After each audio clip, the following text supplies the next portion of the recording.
Effect on ozone depletion, ozone परत के क्षय के प्रभाव कौन से हैं? Increase the ultraviolet radiation, ozone layer depletion allow more ultraviolet B and ultraviolet C radiation to reach the earth surface. क्या करती है? ओजोन परत के क्षय के कारण अधिक यूवीबी और यूवीसी विकिरण पृथ्वी की सतह तक पहुंचते हैं, जो क्या करते हैं? which can have harmful effect on the human health, जो क्या करते हैं? हार्मफुल इफेक्ट करते हैं किसके? ह्यूमन हेल्थ पे। सच एज स्किन कैंसर, जैसे स्किन कैंसर हो गया, cataract and the immune system suppression, जिसमें आपके हैं जो मानव स्वास्थ्य पर हानिकारक प्रभाव डालते हैं, जैसे त्वचा कैंसर, मोतियाबिंद और उसके प्रतिरक्षा प्रणाली का कमजोर होना। ये सारी चीजें आपकी किससे होती हैं? अल्ट्रावायलेट रेज से होती हैं। नेक्स्ट है आपका इम्पैक्ट ऑन द इकोसिस्टम, पारिस्थितिकी तंत्र पर किसका क्या प्रभाव पड़ता है? Elevated UV radiation can also harm marine ecosystem, ये क्या करता है? बढ़ा हुआ यूवी विकिरण समुद्री पारिस्थितिकी तंत्र, स्थलीय पौधों जैसे टेक्सटेरिया प्लांट, उसके बाद phytoplankton and the animal, it's can disturb food chain and the ecosystem. क्या करते हैं? ये बढ़ा हुआ यूवी विकिरण, अल्ट्रावायलेट विकिरण समुद्री पारिस्थितिकी तंत्र, स्थलीय पौधों, फाइटोप्लैंक्टन और जानवरों को भी नुकसान पहुंचा सकता है, या भोजन श्रृंखलाओं और पारिस्थितिकी तंत्र के संतुलन को क्या करता है? प्रभावित करता है। नेक्स्ट है आपका green house effect. Green house effect क्या है? The green house effect is a natural process that the warm the earth surface, जो क्या करती है? वार्म अर्थ सरफेस, पृथ्वी की सतह को गर्म करती है। ग्रीन हाउस प्रभाव एक प्राकृतिक प्रक्रिया है जो पृथ्वी की सतह को क्या करती है? गर्म करती है। It's occur when the certain gas in the earth atmosphere trap heat from the sun, preventing it from the escaping back into the space। यह तब होता है जब पृथ्वी के वायुमंडल में मौजूद कुछ गैसें सूर्य से आने वाली गर्मी को फंसाती हैं और उसे अंतरिक्ष में वापस निकलने से रोकती हैं। नेक्स्ट है आपका here a overview of the green house effect. Green house प्रभाव का अवलोकन। Effect natural green house, solar radiation from the sun reaches the earth atmosphere and the surface. सूर्य से आने वाली और विकिरण पृथ्वी के वायुमंडलीय और सतह तक पहुंचती हैं। About the 30% of the incoming sunlight is immediately reflected back to the space by the cloud, जिसमें से आपकी 30% जो आपकी आने वाली रेज होती हैं वो रिफ्लेक्ट हो जाती हैं, वापस चली जाती हैं उसके क्लाउड बादलों के द्वारा। इसमें से लगभग 30% प्रकाश तुरंत बादलों, वायुमंडलीय और कणों और पृथ्वी की सतह द्वारा अंतरिक्ष में प्रवर्तित हो जाता है। Atmospheric particles and the earth surface.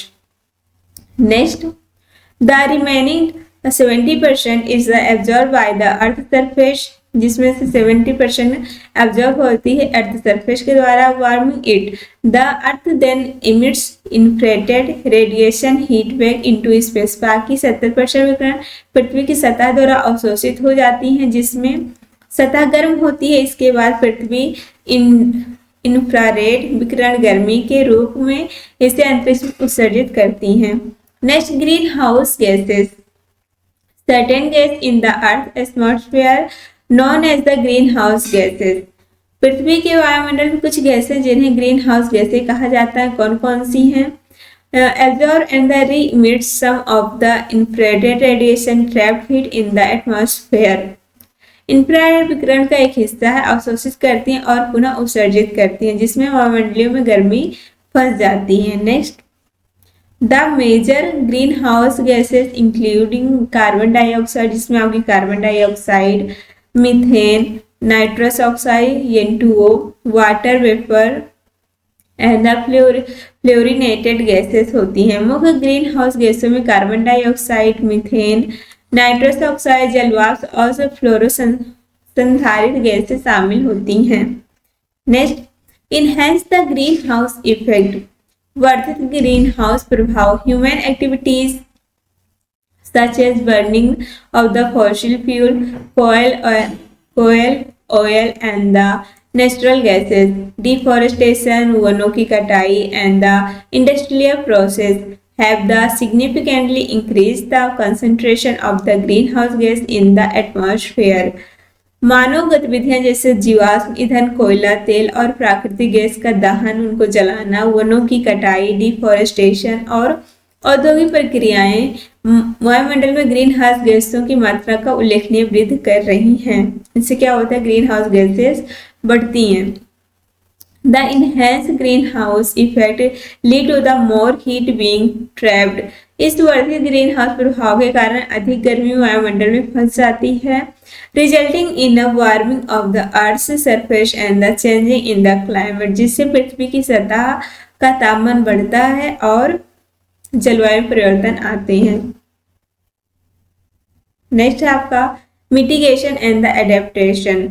Mitigating the effects on the enhanced greenhouse effect involves reducing the greenhouse gas emission through measures such as the transition to the renewable energy sources. Mitigating क्या होता है, mitigating the effect on the enhanced greenhouse effect, निवारण और अनुकूलन। उसके बाद निवारण, वर्धित ग्रीन हाउस प्रभाव के प्रभावों को कम करने के लिए ग्रीन हाउस गैसों के उत्सर्जन की घटना आवश्यक है। उसके बाद इसके लिए नवीकरणीय ऊर्जा स्रोतों को और संक्रमण ऊर्जा दक्षता में सुधार और वनों की सुरक्षा और पुनर्स्थापना जैसे उपाय किए जाते हैं। पुनर्स्थापना मतलब उनकी दोबारा से स्थापना करना। Next, adaptation strategy are the also necessary to cope with the change that are already occurring of the anticipated due to the past emission। पहले से हो रहे अतीत के उत्सर्जन के कारण अनुमानित जलवायु परिवर्तनों से निपटने के लिए अनुकूल रणनीतियां भी आवश्यक होती हैं। Next, climate change impact. जलवायु परिवर्तन से क्या प्रभाव पड़ते हैं? The increase the warming of the earth surface has the numerous consequences include the rising global temperature। क्या होता है, पृथ्वी की सतह के बढ़ते तापमान के कारण अनेक परिणाम उत्पन्न हो रहे हैं, जैसे वैश्विक तापमान में वृद्धि। उसके बाद change in the precipitation pattern, more the frequent and the intense heat waves and the shift in the ecosystem। Varsha pattern में बदलाव, अधिक बार और तीव्र हीट वेव, गर्मी की लहरें और पारिस्थितिकी तंत्र में बदलाव, ये सब किसके कारण है? क्लाइमेट चेंज के कारण है। Next, rising sea level, melting glacier and the ice cap and the more extreme weather event are also linked to the enhanced green house effect. इसके अतिरिक्त समुद्र स्तर में वृद्धि, हिमनद और ध्रुवीय बर्फ की चादरों का पिघलना और अधिक चरम मौसम घटनाएं भी वर्धित ग्रीन हाउस प्रभाव से जुड़ी हुई हैं। नेक्स्ट है आपका acid rain. Acid rain is a form of the precipitation that is the usually acidic due to the elevated level of the sulfur dioxide SO2 and the nitrogen oxide NOx in the atmosphere। अम्लीय वर्षा जिसे acid rain कहते हैं, क्या होता है इसका कारण? अम्लीय वर्षा वह वर्षा है जिसमें असामान्य रूप से अधिक अम्लीयता होती है, जिसमें अधिक अम्लता पाई जाती है, जो वायुमंडल में सल्फर डाइऑक्साइड और SO2 और नाइट्रोजन ऑक्साइड के उच्च स्तर का कारण बनती हैं। These pollutants are the released primarily from the human activities such as the burning fossil fuel for the energy production and the industrial process। यह प्रदूषण मुख्य रूप से मानव गतिविधियों जैसे ऊर्जा उत्पादन के लिए जीवाश्म ईंधन का दहन और औद्योगिक प्रक्रियाओं से उत्सर्जित होते हैं। नेक्स्ट आपका acid rain can have the detrimental effect on the environment including the soil, water bodies, vegetation and the human-made structures। अम्लीय वर्षा का पर्यावरण पर हानिकारक प्रभाव पड़ता है, जिसमें मृदा, जल स्रोत, वनस्पति और मानव निर्मित संरचनाएं शामिल हैं। फॉर्मेशन ऑफ एसिड रेन, कैसे इनका फॉर्मेशन होता है?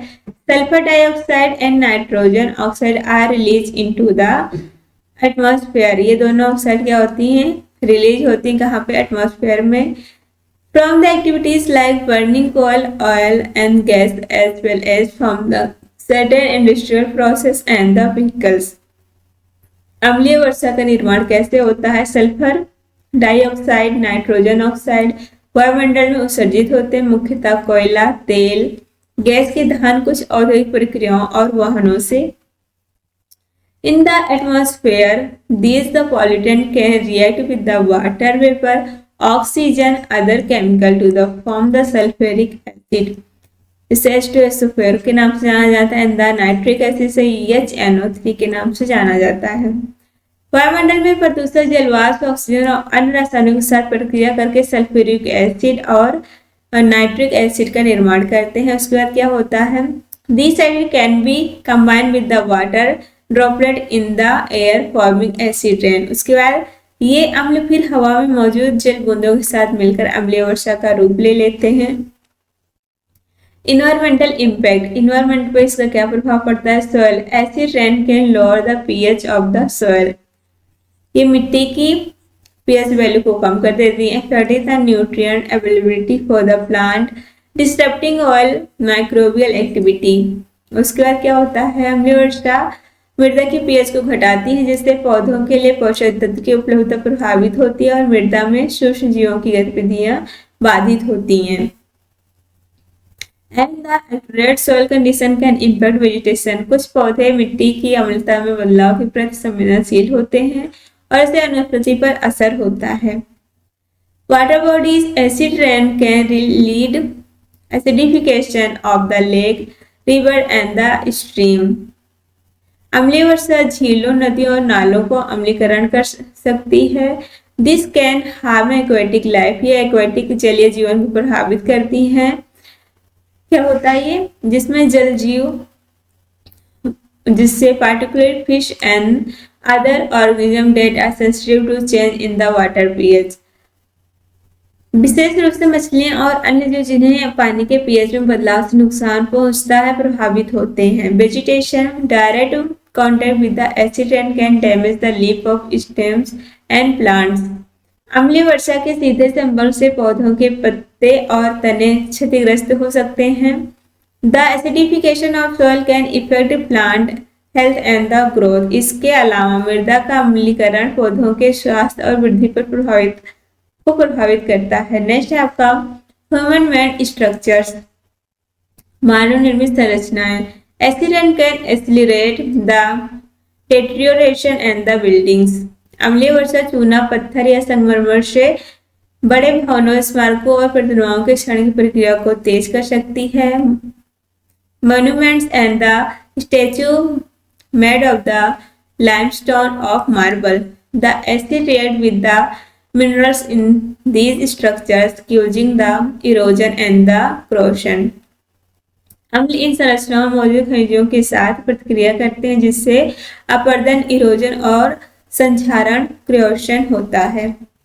Region and the transboundary impact, क्षेत्र और सीमा पर प्रभाव क्या होता है। Acid rain does not only effect on the areas where the pollutant are the emitted.